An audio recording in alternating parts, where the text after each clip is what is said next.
Yo, what's going on, guys? It's your boy Kimbo here, and it's time for an epic discussion video. So, we've got Bakugan Armored Alliance episodes 49 and 50. We're getting into the finale, dude, and all I can say is Spin Master, very good job with this show. I have enjoyed this season. I've even enjoyed like how the Bakugan and such have been, and just the balance with the fusions and everything. It's been a really good season. I've been a big time fan, and this finale, this setup is awesome.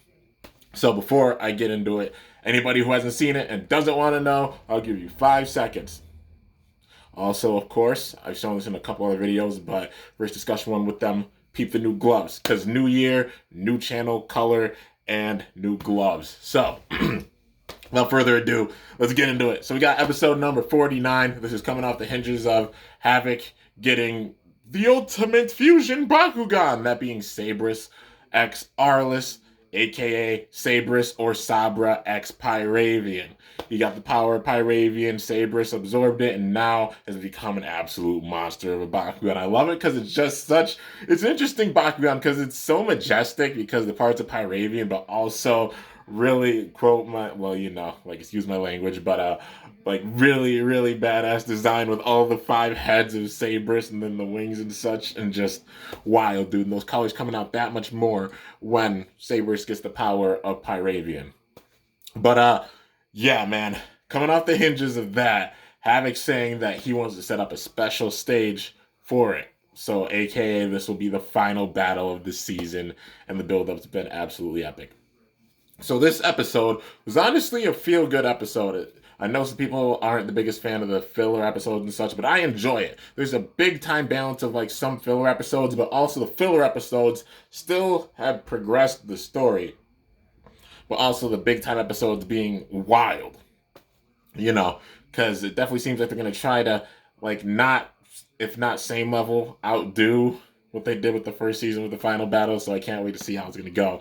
But, yeah, it's starting off episode 49 being with Benton. Yeah, there we go, names.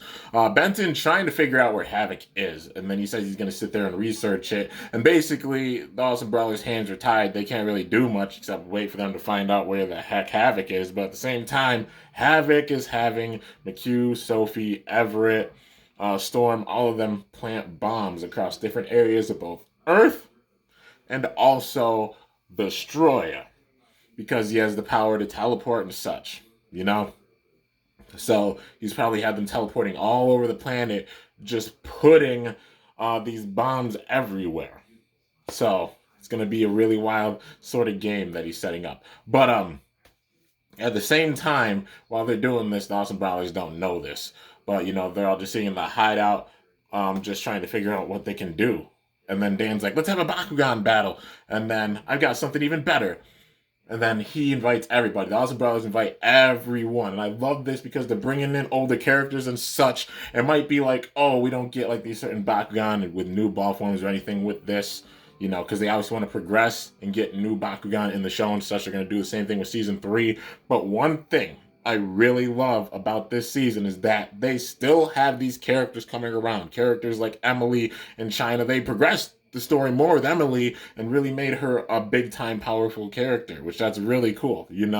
Like her weapon and Centipod do look really awesome. Those pink colors, they do look really sick. But also having China, also having the Rowdy Reds, a bunch of different characters coming back and being a part of this tournament. They call it the Awesome Brawlers Bakugan Battle League because, the Bakugan Battle League's happening with this season. Having, I guess, the third one here, and then inviting everybody to it. And then we got some epic battles. Like, we got to see some of the battles we didn't see during the last one, like the Japan one. So, mainly like Leah versus Dan, seeing that big time battle with their fusion Bakugan and such. And then also there was Trox versus, Winton versus Leah. No. Leah, that happened during the first one. Shun versus Leah, that happened, because we didn't see that one in the first one. But some really epic battles, and it was actually down to, in the final battle, it was going to be Ajit versus Dan. And and they had won their way to the final battle because we know, honestly, they're the two strongest out of the season. It's definitely a given. Like Dan and Jeet are both awesome, and it shows just how strong a Jeet is, how much they've hyped him up with this season. I've loved the absolute story progression with him and him being a good character now because you guys know my favorite faction is Arliss, dude. So I'm a big time fan of a Jeet. I definitely love the development and such they've had with him, and can't wait to see what they're going to do with him in season 3 for sure. He needs to be just a member of the Awesome Brawlers already, you know. They say a Jeet with him, but like just make him a member. He's the Arliss Brawler, you know. Who else is a big time Arliss Brawler at this current moment? You know, so hopefully they make it permanent in season 3. But anyways, getting into it, before they actually start off that battle, Havoc shows up, and he's like, I'm formally inviting you to this Havoc's Bakugan Battle League. So he makes his own battle league, except it's, you know, just a full setup for them. This is the beginning of the end, man. The beginning of this final battle. And then we cut to the next episode, and we get it, man. So not the full out final battle, but it begins. Havoc puts his tower where the crater where the Great Collision happened. I forgot the name of the park off the top of my head. But literally, he plants the tower right on top of that crater. Oh man, I definitely love the symbolism with that.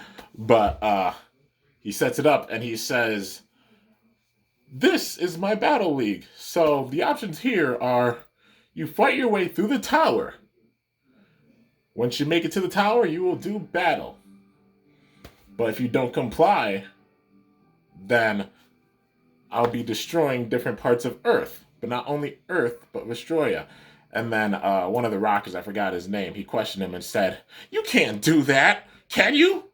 And then he's like, you know, and then just snaps his fingers, destroys, I forgot the name of it. Battle Island, yeah, that's it. I knew it was the Kazami Enterprise owned island, but Battle Island sends underwater. He destroys part of the maze as well. The bombs that he had them plant, he's starting to set them off one by one. And they all look like, oh, whoa. And then he says every hour that goes by, he's going to be setting off different places.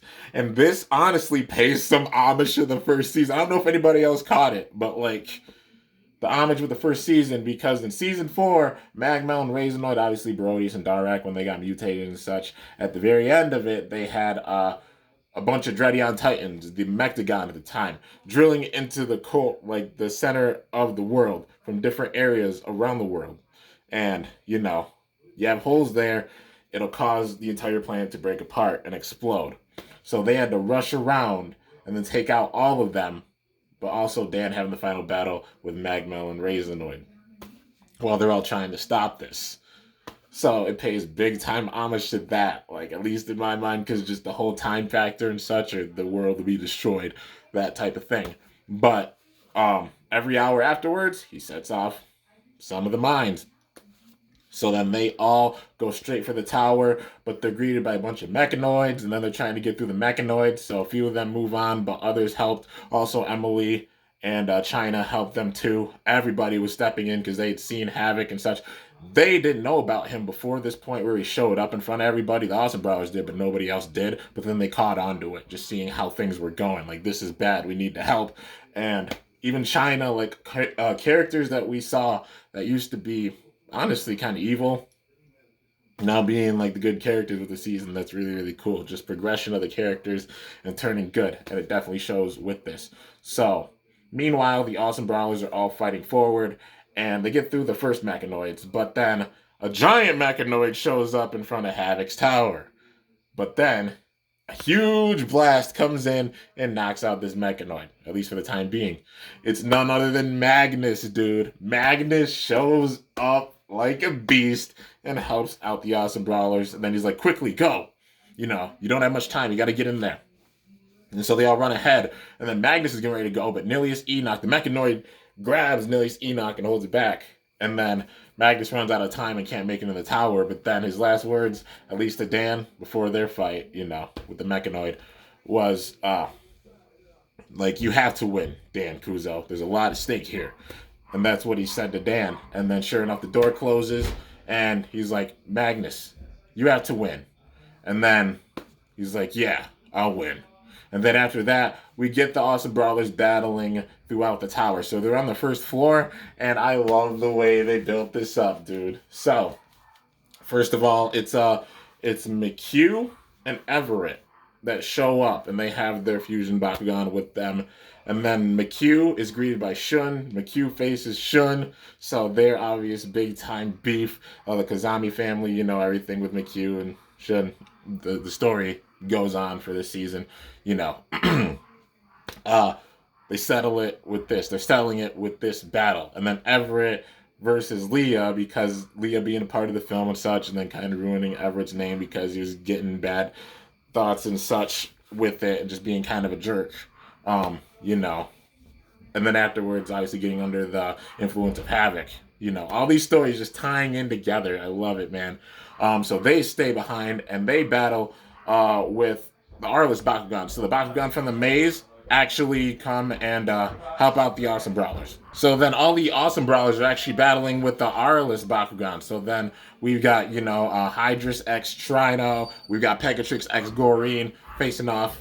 And they're definitely beefed up because, like, having the Arliss influence. I think all the Bakugan are like around 1,000 Bs each, and that's pretty powerful because the other Bakugan from the enemy are all 800. So, yeah, man.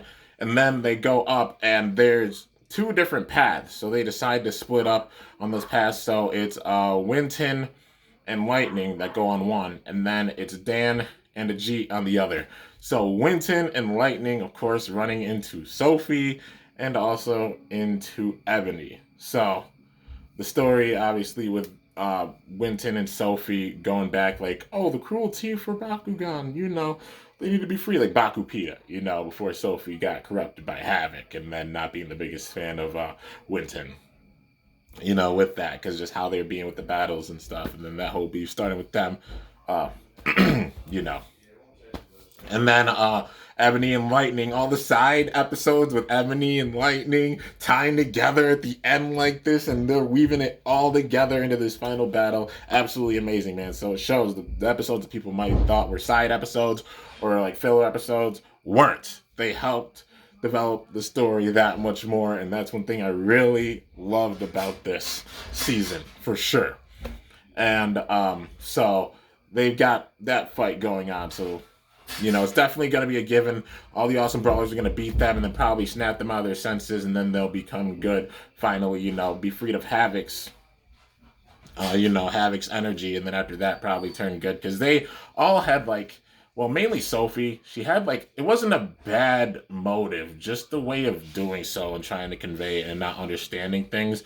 But then Havoc driving it overboard because he just, you know, filled their head with all this hate and malice and such. And the lights went out, I think. Yeah. But I'm just going to continue with it. So it's a little darker. Sorry, guys. Well, like some of them went out because those ones are still on. But, yeah, you know. So got these battles set up. Really sick. Sophie and Ebony versus Lightning and Winton.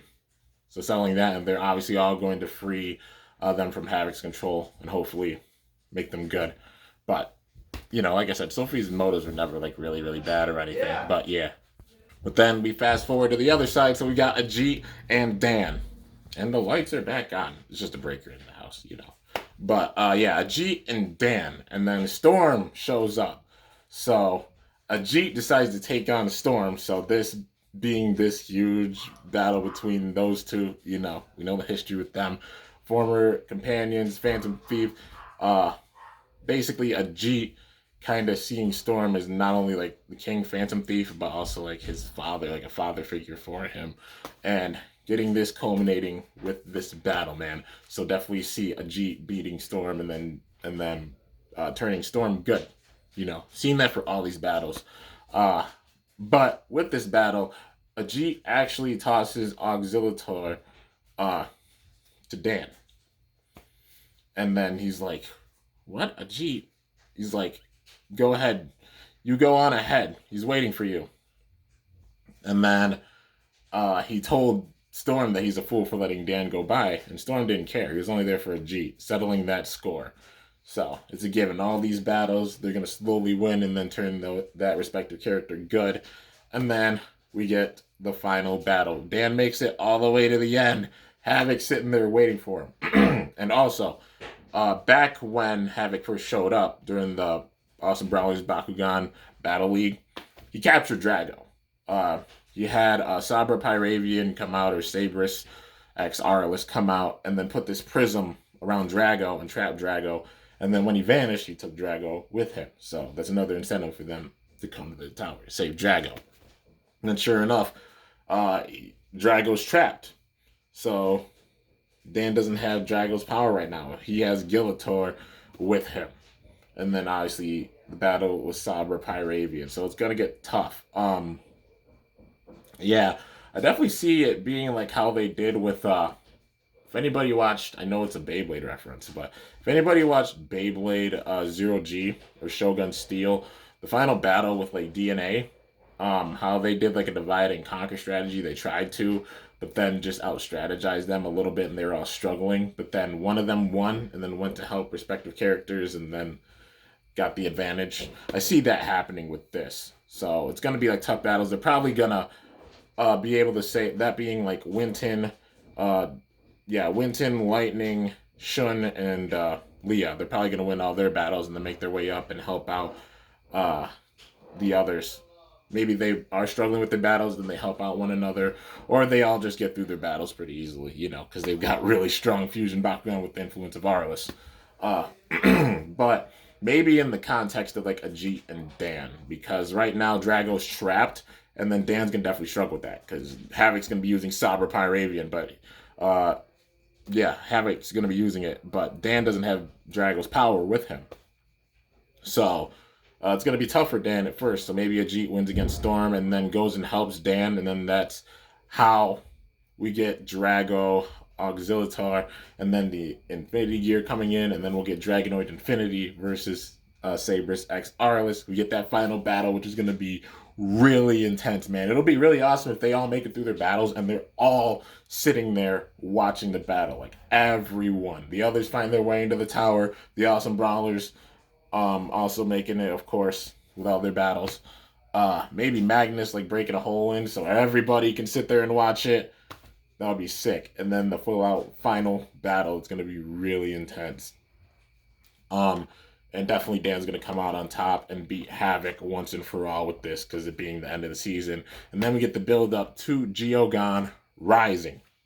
And I definitely can imagine it being like the Geogon being kind of like alien Bakugan because of the way they look. I mean, I mainly look at Sluggler and think that. Otherwise, they're going to probably do like the ancient Bakugan type thing, or ancient Bakugan from other worlds or from Vestroya itself, Or they stick with the theme that they've been building on with Havoc, and then they're like kind of alien Bakugan. Maybe some of them are alien Bakugan, maybe some are ancient Bakugan on Earth, just like how we have like Gilator and Kloptor, well, no, not Kloptor, Apollyon, and Gorillion, all them being like ancient Bakugan, and maybe being even older than them. Who knows? But yeah, dude.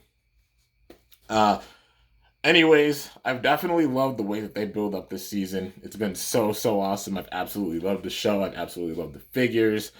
And like I said, the one thing out of all of it, I know I say a lot, would just be the LGS distribution, the card distribution, that being the one hole, and honestly the game in general. Because season 1, the show, was absolutely amazing. The build up for it was awesome. The storytelling for it was awesome, and it was an absolutely awesome story. Same thing with season 2, and especially the fact that they've kept in so many characters. They haven't needed to use new Bakugan for them, just having them come back, and get stronger. Like, just have it where they come back, they've gotten a little bit stronger, and they still have their Bakugan. That way they're still in the story and continue on with the story, even if they're putting in new Bakugan with the game. So, yeah, man. But definitely, I digged the first season, and I've definitely enjoyed the second season for sure. And big hopes for the third season, and hopefully the third season will be the season they really get the LGS support and such under wraps, and they figure it out. So, yeah, things are looking really good going into this year. I can't wait to see Geogon Rising, man. Just crazy. Now saying this year because, you know, now 2021. But yeah, man, I'm really hopeful. And hopefully this year is going to be the greatest year thus far for Bakugan. So, yeah, man. Let me know what you guys' thoughts on the episodes and the story and such were in the comments. I personally, like I said, I've enjoyed it big time. Just the main thing, the LGS support, which I hope they get that under wraps this year because this series has been absolutely amazing, man. Getting that distribution out there, yeah, it's solid. It's been really, really awesome. I've enjoyed it thus far. So I can't wait for Season 3, Geogan Rising.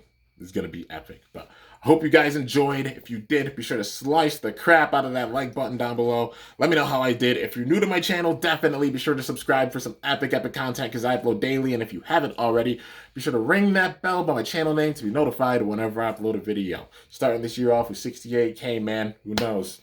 Maybe by the end of the year, we might hit 100. That would be wild, dude. But definitely appreciate all of the love and the support you guys have been giving and such. 68K, absolutely wild. Almost at 70K and on the road to 100, man. But yeah, anyways, till next time, it is your boy Kimbo signing off. See you guys later. Thanks so much for watching. Until then, stay awesome and Bakugan Brawl. I'm up out of here.